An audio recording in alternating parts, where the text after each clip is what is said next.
Bon, ça fait 2 jours que je suis rentrée de ce fameux stage de dépassement de soi que j'ai initié depuis l'année dernière. On a attendu donc 1 an avec moi et quelques-uns de mes amis.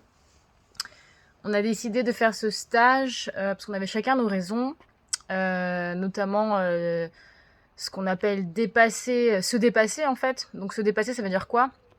C'est repousser plus loin ses limites, agrandir sa zone d'apprentissage, repousser justement sa zone de confort, découvrir des potentiels inexplorés chez nous, et aussi bien sûr résoudre des problèmes qu'on n'arrive pas à résoudre seul. Donc chez les uns ça pouvait être l'alcool, chez d'autres ça pouvait être la peur de l'inconnu, la peur du vide, etc. Chez moi c'était plutôt... moi ce que j'avais envie de dépasser c'était le fait de ressentir souvent de l'injustice et justement de me mettre à me prendre pour Batman, c'est-à-dire que j'avais souvent, quand je rencontre des personnes ou des situations qui me paraissent injustes, ben je m'insurge. Et est-ce que ça me pourrit la vie? Bah, ça dépend des circonstances, et on m'a souvent conseillé de pas porter sur mes épaules ce qui m'appartient pas et de laisser les autres gérer leur vie, et de me mettre moi-même un cadre, pas dans le sens où je me limite, mais un cadre, c'est important aussi d'en avoir un et de s'en construire un pour soi, pour connaître son propre périmètre d'action et d'avancer étape par étape, et de pas vouloir se disperser, de tout faire en même temps et en même temps de rien faire. Donc moi j'étais aussi venue pour ça, et la deuxième raison pour laquelle je suis venue au départ, c'était de travailler un peu sur tout ce qui est mon yin, donc ma partie féminine, travailler sur mes polarités en fait. Parce qu'on m'a souvent dit que j'étais un garçon manqué, ou voilà, que j'étais un peu, on va dire, brute de décoffrage, ou des choses comme ça. Moi, ça me dérange pas sur le principe d'être comme je suis, mais je trouvais ça étonnant que, vu du regard des autres, que je renvoie à une image aussi tranchée. Du coup, ça m'a interrogée. Je me suis dit, est-ce que mon comportement, il est fidèle, enfin, est-ce que l'image que je renvoie, est-ce qu'elle est fidèle à ce que moi je suis vraiment? Et ce qui est assez rigolo, c'est que quand on est arrivé à ce stage de dépassement de soi, l'une des premières choses qu'on a faites, c'était, alors qu'on se connaissait pas tous entre nous, hein, parce que moi je dis que je suis venue avec mes amis, mais en fait eux ils se connaissaient pas entre eux, et puis il y en a certains qui ont ramené leurs amis que moi je connaissais pas, donc on se connaissait pas tous. Et en fait, ce qui m'a paru assez étonnant, c'est que quand on a fait le premier exercice, il s'agissait de mimer la personne telle qu'on la représente, donc sans parler. Donc du coup, moi, ce qui m'a étonnée quand on m'a mimé, c'est qu'on m'a mimé vraiment comme une guerrière. On m'a mimé comme un leader, ou quelqu'un qui embarque les foules avec moi, et ouais, quelqu'un de déterminé, de courageux, etc. Et donc Fred, donc notre intervenant pour le stage, s'est un peu exclamé en disant, mais Diane, elle vous a payé ou quoi pour la mimer? C'est quoi cette blague? euh, donc je me suis dit, est-ce que l'image que je renvoie fait que je suis vraiment comme ça par nature, ou est-ce que l'image que je renvoie, c'est une impression que je veux donner pour me tirer vers le haut? euh, En fait, je me suis aperçue que je me violentais beaucoup, c'est-à-dire que je m'auto-motive moi-même pour faire plein de trucs, mais est-ce que se rajouter plein de trucs, bah finalement, ça me permet d'être épanouie, heureuse, et déjà, qu'est-ce que ma définition du bonheur? Je me suis aperçue que je confondais aussi bonheur, joie, bien-être, équanimité, qualité de vie. Enfin, c'était un peu flou dans ma tête, tout est un peu plus ou moins mélangé. Donc, mais ça va peut-être se résoudre, parce que j'ai décidé d'organiser bientôt un atelier table ronde sur ces notions-là, avec une super intervenante qui s'appelle aussi Florence Hague, qui est ma marraine de cœur. Donc elle va intervenir, mais ça c'est un autre sujet. Mais voilà, en ce moment je travaille sur moi, sur comment je vois la vie et comment j'interagis avec les autres, et eux, comment les personnes qui m'entourent, comment elles voient la vie, et quel sens qu'on donne à sa vie. Donc pourquoi je fais ce témoignage, c'est aussi pour vous expliquer que bah, moi, ce que j'ai retenu de ce stage, c'est que si on donne pas un sens à sa vie, on est, enfin NAIT, on est sur Terre pour faire des expériences et mourir. Finalement, c'est le cycle. Mais ça, si on considère que la vie c'est juste ça, on a un peu du mal à donner un sens à sa vie, parce qu'on a l'impression que si on est, ben il n'y a pas de but précis. Donc si on n'a pas, on met pas un sens, on sait pas on s'est pas soi-même donné une direction vers quoi on souhaite tendre dans notre expérience de vie. On donne pas beaucoup de sens à ce qu'on fait et du coup on fait les trucs juste pour subsister en fait. On va vivre juste pour se nourrir, éventuellement se reproduire, mais voilà, est-ce qu'on a envie de donner plus de sens spirituel ou philosophique à cela? Moi j'ai envie de dire oui, enfin en tout cas pour mon cas. Et je me suis demandé les choses qui m'animent, qu'est-ce qui m'anime, c'est quoi mon moteur. Je me suis demandé ce que c'était et aussi pourquoi je le faisais. Et j'ai trouvé qu'il y avait énormément de parallèles avec cette fameuse blessure d'injustice que je ressentais. Pourquoi je ressentais de l'injustice? Parce que je n'ai pas eu l'impression non plus d'être prisonnier de guerre ou quoi que ce soit. On m'a plus ou moins toujours laissé libre de pouvoir être qui je voulais être. Mais je me demandais pourquoi est-ce que je mettais autant de ferveur à me prouver des trucs, donc à travers plein d'activités, plein de projets, etc. Est-ce que c'était un sentiment de privation de liberté que j'avais ressenti quand j'étais plus jeune et que là j'avais envie de faire plein de trucs? Est-ce que voilà, c'est des questions que je me suis posées durant ce stage. Ça m'a vraiment servi à ça. Qu'est-ce qu'on a fait comme activité durant ce stage qui nous ont permis de nous questionner là-dessus? C'était des consignes assez variées. Donc il y avait comme des exercices, des épreuves ou des challenges qui pouvaient être psychiques. Je vais pas parler de toutes les activités parce qu'on en a fait vraiment plein, mais je vais parler des 2 les plus représentatives, en tout cas les plus significatives, qui m'ont marqué le plus.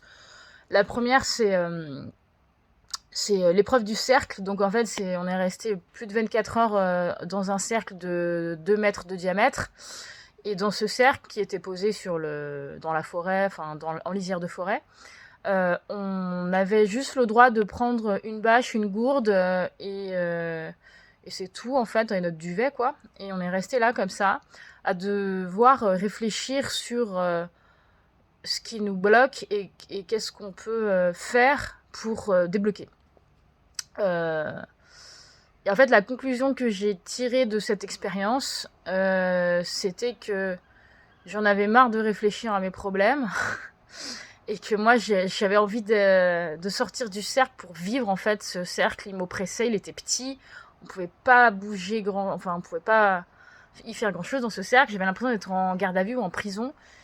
Et ce cercle, il m'a permis de réaliser que c'est pas en réfléchissant à ces problèmes qu'on va trouver des solutions. Je croyais que c'était ça, mais pour ma part, je parle pour moi, je me suis aperçue que c'était pas du tout ça. Pour moi, ma porte de sortie, c'était vraiment... ce qui m'a permis de sortir du cercle, c'est quand j'ai dit à Fred, sérieusement, j'en ai marre de réfléchir à mes problèmes, ça me saoule en fait. Assis là, comme ça, donc je suis punie. J'ai envie de kiffer la vie, et c'était tellement un plaisir pour moi de pouvoir me lever, m'étirer, pouvoir faire plusieurs pas vers l'avant. C'était comme un privilège, c'était comme si tout devenait précieux. Le fait de pouvoir aller où je voulais, dans la direction que je voulais, c'est comme un prisonnier qui sort de prison. Enfin, je sais pas si vous vous rendez compte ce qu'il doit ressentir quand il retrouve l'activité de la vie. Il peut manger ce qu'il veut, il peut dormir dans un bon lit. Tout ce qui nous paraît anodin et accessible, ça devenait soudainement comme si c'était Noël en fait. Et je me rends compte que dans la société dans laquelle on vit, c'est beaucoup de confort et on est des gens assez technologiques, assez techniques. On va acheter des choses qui nous permettent d'améliorer notre confort et à la fin, on en a tellement que on se rend plus compte faudrait revenir au basique en fait, faudrait revenir à quelque chose de beaucoup plus minimaliste, de plus sobre. Parce que le vrai confort, c'est de se dire qu'on n'en a pas besoin pour se sentir confortable. Et je m'explique. Dans ce cercle, moi, je dormais à même le sol. Et au bout d'un certain moment, à force d'être contre le sol, je me suis aperçue que ce sol, il était pas si inconfortable que ça et que le corps s'habitue à tout. Donc, c'est-à-dire que si on est trop confortable avec notre corps, au bout d'un moment, la moindre gêne devient une souffrance, alors que quand on habitue notre corps à plusieurs situations variées, c'est un peu comme l'alimentation. Si on mange que les trucs qu'on adore, on réduit notre alimentation et à la fin, notre variété alimentaire, elle s'amincit. Et à l'inverse, quand on est confronté, on s'expose à un peu toutes les expériences, à un peu parfois des choses inconfortables, parfois des choses confortables, et qu'on teste un peu tout, on est hyper résilient. Et on arrive à prendre de la hauteur sur ce qui nous entoure et sur ce qui nous arrive. Bon, là, je me disperse un peu, mais j'avais réfléchi à tout ça, en fait, dans le cercle. Et je me suis rendu compte que ce qui me permet de repousser mes limites et de me dire qu'on est des êtres vraiment infinis, quoi. On peut faire vraiment ce qu'on veut. Mais si on l'expérimente pas avec notre corps, on va pas s'en rendre compte. C'est pas en lisant plein de livres sur des gens qui ont fait des expériences de ouf qu'on va vraiment ressentir ce qu'ils ont ressenti, ces gens-là. Parce que eux pourraient pouvoir écrire des livres. Bah, qu'est-ce qu'ils ont fait? Ils ont vécu, en fait. Et c'est rare les gens qui écrivent des livres qui sont jamais sortis de leur chambre, en fait. Bon, sauf ceux qui ont profité de l'expérience d'enfermement pour écrire un livre sur ça, mais en dehors de ça, c'est parce qu'ils ont vécu des trucs qu'ils ont voulu en témoigner. Donc, l'idée, c'est pas juste de se nourrir de ces témoignages, c'est de vivre notre propre expérience, parce qu'on ne témoignera jamais la même chose. Moi, si vous regardez les témoignages des autres personnes de mon groupe, ils vont pas du tout dire la même chose que moi, ou en tout cas, il y aura beaucoup de variations.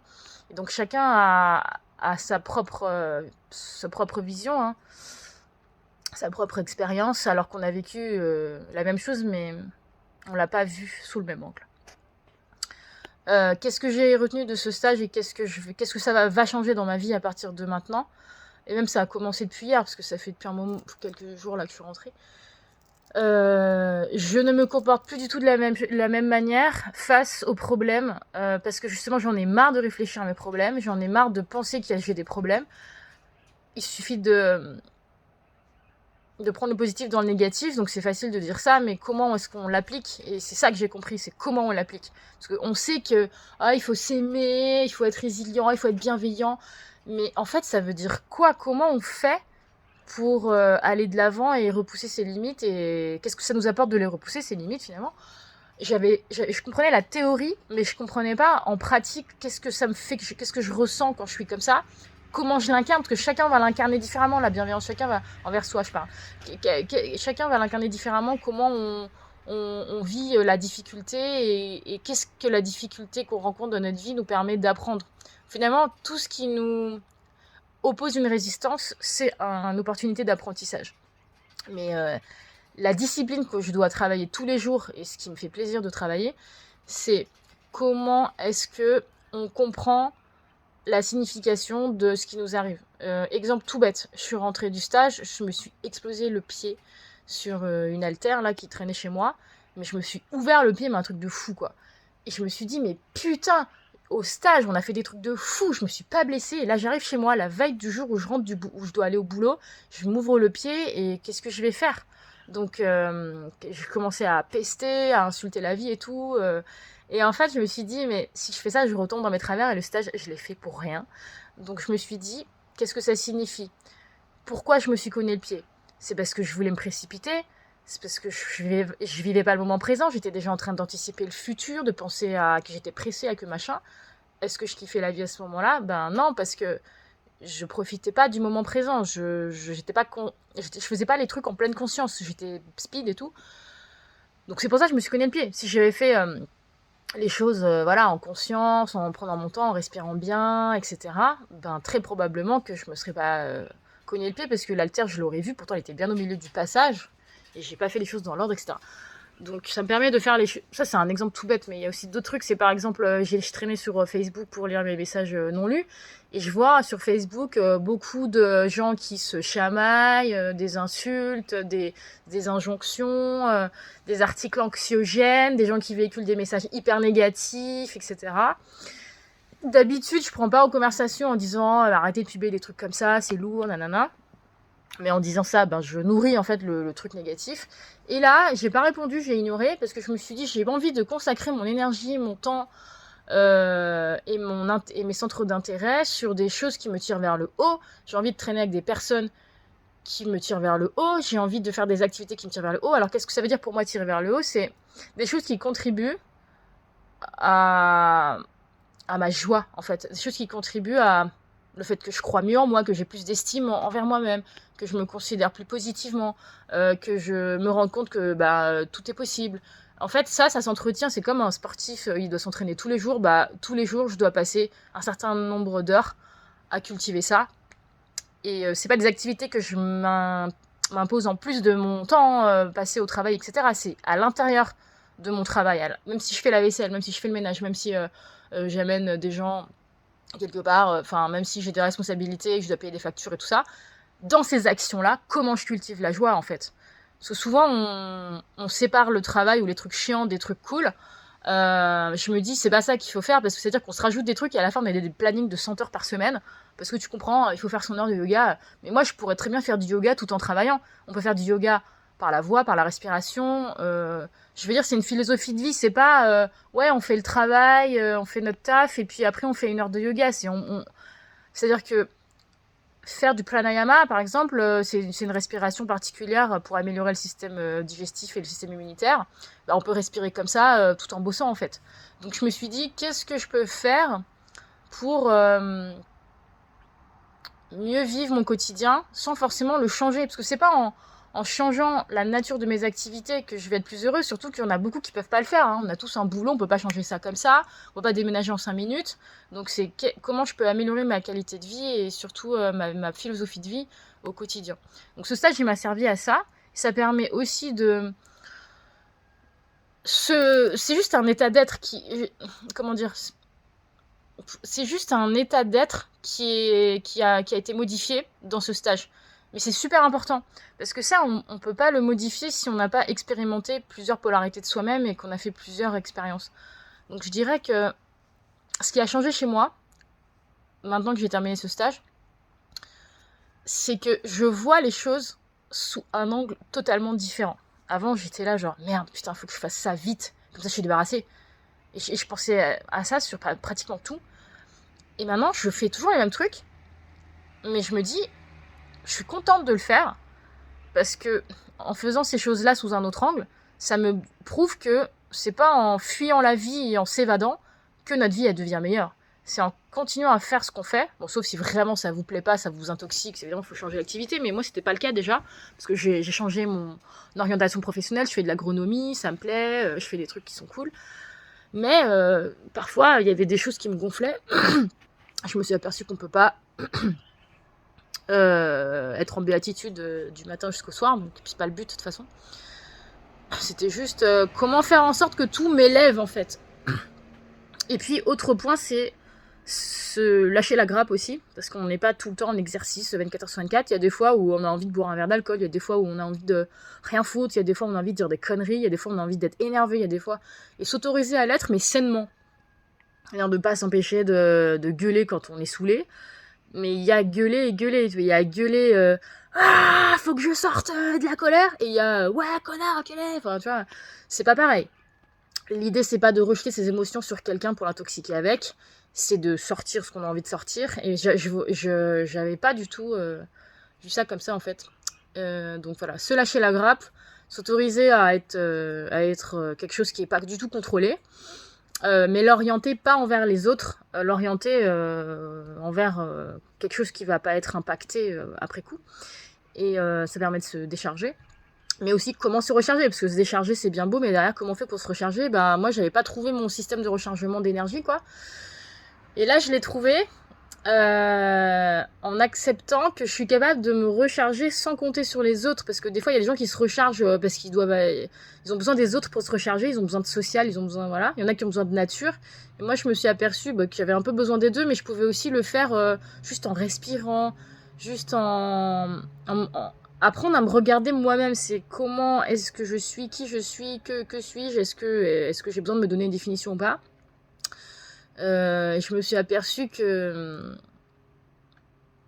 j'arrivais à me recharger en énergie tout simplement en respirant d'une différente manière, quoi. C'est tout bête, hein. Ça peut être de la cohérence cardiaque pour certains. Si on pousse un peu plus loin, ça peut être de la méditation transcendantale ou de la méditation en mouvement. On peut marcher de manière méditative. On peut faire le ménage et méditer en même temps, hein. Franchement, c'est-à-dire que vous n'êtes pas obligé de rajouter une activité en plus dans votre planning pour vous ressourcer. Et aujourd'hui, ça ressource de me faire la vaisselle. Parce qu'en fait, l'élément eau, ça recharge. Ça dépend comment tu abordes le truc. En fait, tout peut être apprentissage, tout peut être guérison, tout peut être... Donc l'idée, c'est pas de trouver la chose la plus insolite ou la plus zen possible. C'est de aborder de manière différente ce que tu fais de manière totalement basique d'habitude, ce que tu fais de manière totalement anodine, quelque chose auquel on n'apporte aucune valeur, aucune importance, si d'un seul coup ça prend de la valeur et de l'importance, bah cette chose elle devient extraordinaire. Et en fait ça, je l'avais pas compris avant le stage. Le simple fait de sortir d'un cercle fait par une corde toute bête, j'avais l'impression de... Enfin c'était un truc de ouf quoi. Et d'autres activités qu'on a fait, c'était quelques parcours d'obstacles et lever des charges très lourdes en prononçant des mots qui sont moteurs pour nous. Moi c'était construire, partager, apprendre, plus de clarté, voilà, les choses, les mots qui m'impactent en fait. Et je prononçais ces mots-là en retournant un pneu hyper lourd ou en faisant une espèce de parcours d'obstacles. Et ben en fait, quand on se reprogramme un peu son cerveau comme ça positivement, d'un seul coup, on débloque des ressources énergétiques qu'on n'aurait pas cru. Parce qu'en fait, si tu cours juste parce qu'on t'a dit de courir, ou juste parce que tu dis il faut que je perde du poids, ou juste parce que tu dis je suis rouillée, et ben en fait, tu te fatigues plus vite parce que c'est pas assez motivant d'avoir ça, de se dire ça. Après, il y en a qui soulèvent des montagnes parce qu'ils veulent perdre du poids et c'est une motivation de ouf et c'est top. Mais moi, c'était pas ça en fait. Moi, ce qui m'intéressait, c'était de pouvoir kiffer la vie, peu importe ce qu'on fait dans la vie. En fait, j'ai vraiment envie de kiffer la vie. Même si je fais des trucs chiants, en fait. Parce qu'on aura toujours les impôts à remplir, on aura toujours de la merde à nettoyer, on aura toujours... bon, je donne des exemples idiots, mais c'est pour que ça parle à tous, voilà. Mais tu peux faire des choses en étant heureux de le faire, alors que ton voisin, il va trouver que c'est trop relou ce que tu fais, et que ta vie, elle est trop chiante, et que ça a l'air vraiment naze ce que tu fais, mais toi, tu vas dire, mais moi, je suis super heureux de faire ça, en fait. Parce que la manière dont je le fais, la manière dont je l'aborde, mon point de vue, ma philosophie, est orientée positif. Et aussi s'autoriser à ne pas l'être quand tu as besoin de décharger des trucs négatifs, bien sûr. Donc voilà, moi, ce que j'ai retenu de ce stage, je pensais pas que ça serait ça, moi, ma conclusion de stage. Je pensais vraiment que j'allais travailler sur ma féminité, l'injustice, le machin. Mais en fait, je me suis aperçue que tous les problèmes que j'avais identifiés avant le stage étaient des conséquences du fait que je voyais la vie négative sur certains aspects. Et quand j'ai modifié mon point de vue, d'un seul coup, je me suis trouvée vachement féminine alors que j'avais pas changé mes fringues, je puais, voilà, je m'étais pas lavée, j'étais en sport, c'était vraiment... visuellement, voilà, je me sentais pas femme, mais intérieurement, dans mon esprit, dans mon âme et conscience, je me sentais une femme accomplie, en fait. Et j'avais jamais ressenti ça. Donc ça veut dire qu'on n'a pas besoin d'exprimer à l'extérieur ce qu'on est à l'intérieur. L'identité profonde qu'on se donne, on s'en fout de la montrer visuellement, parce que quand tu vibres une bonne énergie, les gens ils sont heureux d'être à ton contact parce que tu les nourris juste avec ton énergie. On s'en fout de l'apparence que t'as en fait, on s'en fout de ton... J'ai pas besoin d'adopter une attitude de langage corporel, de charisme et de machin et de coaching, ça c'est des bullshit. C'est des grosses conneries, quand t'es heureux, vraiment, tu fais tout parfait. Enfin, pas tu fais tout parfaitement, mais tu te sens tellement bien que les gens, ils te trouvent épanoui, heureux, rayonnant. T'as juste besoin de rayonner. Et pour rayonner, ça se passe à l'intérieur. Ça se passe pas à l'extérieur en faisant ci, en faisant ça. Tu peux faire ton quotidien comme avant. C'est juste ton point de vue, en fait. Et le twist qui se passe dans ta tête pour que ton point de vue, il se modifie et que d'un seul coup, tout paraît... tout paraît émerveillement et tout, enfin pas tout, mais d'un seul coup tu arrives à voir les belles choses et en profiter, alors que la même chose avant, tu le calculais pas. Bah, en fait, ce twist qui se passe dans ta tête, c'est quand t'as vécu l'extrême opposé. Et là, tu te rends compte que, putain, mais ça, je le faisais avant, j'accordais pas d'importance, et maintenant, je m'aperçois que j'ai trop de chance de faire ça, en fait, par exemple. Il faut vivre l'extrême opposé. Moi, c'est en dormant 5 jours, à même le sol, que je me suis aperçue que mon lit... je n'avais pas besoin d'un lit confortable pour bien dormir. Je croyais que mon oreiller était pas assez confortable, que ma couette était pas assez chaude ou que mon matelas était pas assez mou. Enfin, pas assez confortable.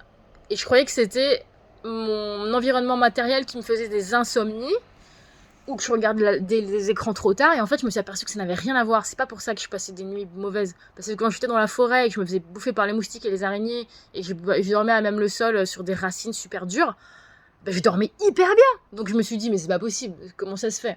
C'est juste parce qu'au fond de moi, je me sentais heureuse d'être là. En fait, quand t'es heureux, tout est confortable. Donc voilà, je voulais finir sur cette petite phrase.